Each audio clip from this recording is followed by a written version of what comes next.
গর্ভধারিণী চলে যাচ্ছেন, নদীবক্ষের উচ্চাবচ পায়ে চলা পথ, রাজমাতার শুভ্র পট্টবস্ত্রের অঞ্চলে চৈত্র মধ্যাহ্নের রোদ ঝকমকিয়ে উঠছে।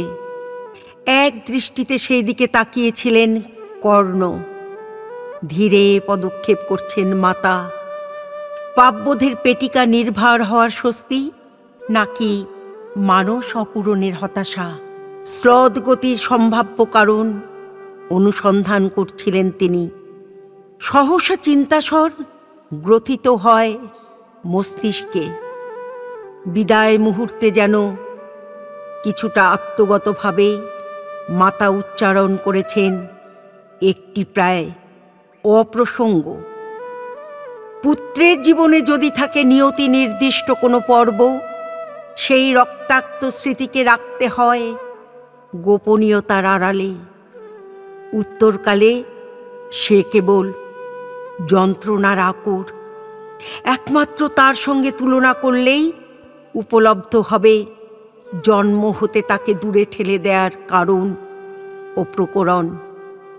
শ্রবণকালে তেমন সুনির্দিষ্ট কিছু অনুভূত হয়নি। এখন দৃষ্টিপথে দূরত্ব যত বাড়ছে, তত অবয়ব পাচ্ছে বহু পূর্বের এক অকিঞ্চিৎকর চরিত্র। যেন পূর্বজন্মের কোনো ভ্রংসিত স্মৃতি। সেই ঘটনায় কখনোই নিজে প্রবৃত্ত হননি তিনি। এক অনিবার্য উপরোধের শিকার হয়েছিলেন মাত্র। সুদীর্ঘ 20 বৎসর কেটেছে, কোনো অপরাধবোধ পীড়া দেয়নি তাঁকে। আজ যেন মাতা সেই গোপন কুঠুরির মরচে ধরা গৃহ অর্গল অবলীলায় উন্মুক্ত করে গেলেন। তবে কি মাতারা নখদর্পণে প্রত্যক্ষ করেন সন্তানের প্রতিটি কার্যকলাপ? তাঁর এতাবৎ যাপিত জীবনের যাবতীয় রুধির পতনের বৃত্তান্তও কি গর্ভধারিণীর অধিগত? মার্তণ্ড অভিমুখে দৃষ্টি ক্ষেপণ করলেন তিনি। যখনই কোনো অপমান কি বঞ্চনা অনুভব করেছেন, বিষাদে হয়েছেন হতোদ্যম, তখনই নিজের অজান্তে আশ্রয় চেয়েছেন ওই পুত অগ্নিপিণ্ডের কাছে। আজ প্রাঞ্জল হল সেই শতবাসনার কারণ। গর্ভধারিণী তাঁর জ্যেষ্ঠ পুত্রের জন্মবৃত্তান্ত শ্রবণ করিয়ে গেলেন। দিনমণি তাঁর সকল শক্তির উৎস। অস্বাচ্ছন্দ্য বোধ হচ্ছিল কর্ণের। সূর্যবন্দনার পর প্রার্থীকে বিমুখ করলেন তিনি। প্রত্যাখ্যাত এমন একজন এই ধরাতলে, যাঁর করুণায় তাঁর নিত্য সূর্য স্নান। সমস্ত কলঙ্কের ভ্রুকুটি অগ্রাহ্য করে যে নারী তাঁকে এনেছেন ধরাতলে, অপরাধবোধের কঙ্কর তাকে পীড়া দেবে সমগ্র উত্তর জীবন। এখনো সময় আছে। দৃষ্টিপথের অন্তরালে এখনো চলে যাননি তিনি। যদি ফেরানো যায় তাকে, যদি একবার ক্রূরী মস্তক স্থাপন করা যেত, তাতে কি বিবেকের অসুয়া অগ্নি নির্বাপিত হবে? চিরপ্রতিদ্বন্দ্বী সেই অর্জুন, তাদের উভয়ের একই জাতস্থল। সর্বাপেক্ষা সুখ এবং অসুখের একই নিহিতি। পুনরায় তাকালেন সূর্যের দিকে। কি নির্দেশ ফুটে ওঠে? চেষ্টা করলেন অনুধাবন করতে। কি অভীষ্ট তাঁর? কয়েকদিন আগে ব্রাহ্মণের ভেগ ধারণ করে প্রার্থী হয়েছিলেন ইন্দ্র, কবচকুণ্ডলের ভিক্ষায়। পূর্বাহ্নেই সতর্ক করেছিলেন দীননাথ। তিনি নিজেও আন্দাজ করতে পারছিলেন পরিণতি, তবু অগ্রাহ্য করেছিলেন ইষ্ট নির্দেশ। অপরাজেয় বীর তিনি। তীব্র অভিমানবোধ, আপাতলাভ অথবা শরীর রক্ষার কারণে কারুর কাছে অবনত হওয়া তাঁর পক্ষে সম্ভব নয়। মহিমার কাছে শরীর তুচ্ছ। আজ অন্যরকম। বাইরের রূঢ়তার আঁচড়ে তাঁকে ফিরিয়ে দিলেও ভিতরে শ্রাবণের আকাশ।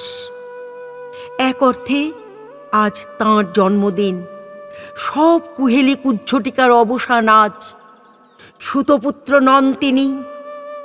কোনো অসহায়তায় নারী তার মধ্যে প্রস্ফুটিত পারিজাত বিসর্জন দিয়েছে, তা তিনি অনুভব করতে পারবেন।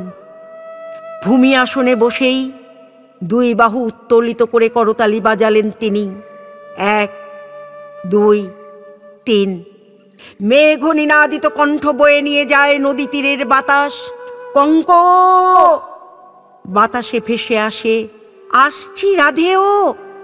মনে বিপরীত ক্রিয়া পরক্ষণে ভাগ্যাকাশে উদিতা হলেন অবগুণ্ঠনবতী রাজমাতা।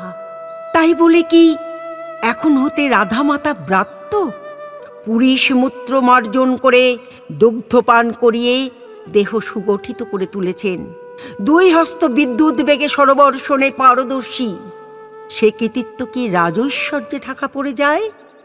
ভাগ্যদেবীর কৃপাদৃষ্টিতে নৈবেদ্যের চূড়ায় কদলীর মতো সুখ আর আরামের শীর্ষে শোভা পাবেন তিনি। তাতে মিত্র দুর্যোধনের প্রতি বিশ্বাসঘাতকতা করা হবে। তাছাড়া যুদ্ধে কি ঘটে নিশ্চয়ই করে কিছু বলা যায় না। নির্দেশের অপেক্ষায় পিছনে দণ্ডায়মান কঙ্ক। মন যে কি রহস্যময় এক বস্তু, মহিমা বোঝেন না দেবতারাও। মানসপট সম্পূর্ণ পরিবর্তিত।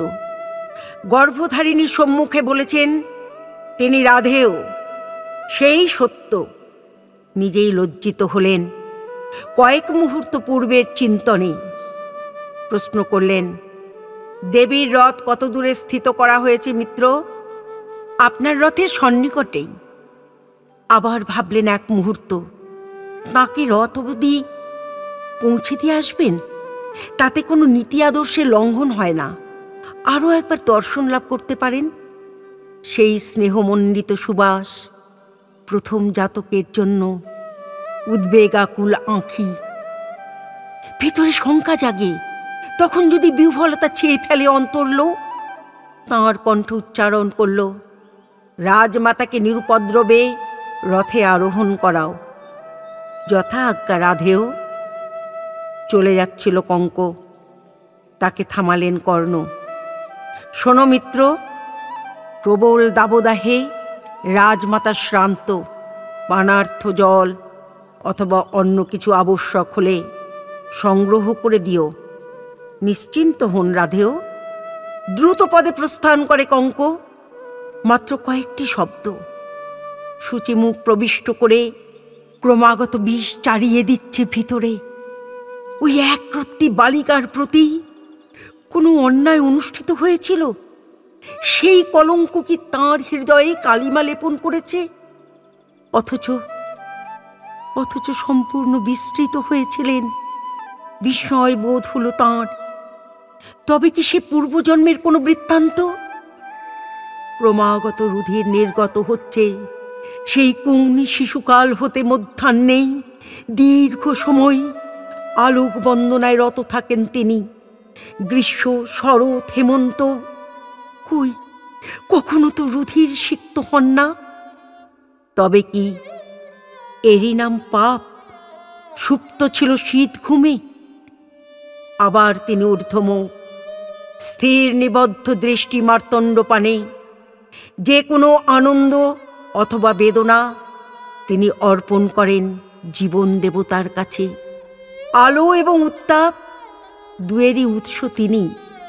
তাঁর জীবনে কোনটির অধিক প্রভাব আজই নিশ্চিত করে জানলেন তিনিই প্রথম পার্থ। সামনে মহারণ, তার প্রস্তুতি পর্ব বড় কঠিন। আহব নিজের ভিতরে দুজনের। বিশ্বনাথ পাকরাশির শুক্তিকথার প্রথম পর্ব আজ এখানেই শেষ করছি। আগামী সপ্তাহে শুনবেন শুক্তিকথার দ্বিতীয় পর্ব। সাথে থাকুন বন্ধু। ধন্যবাদ।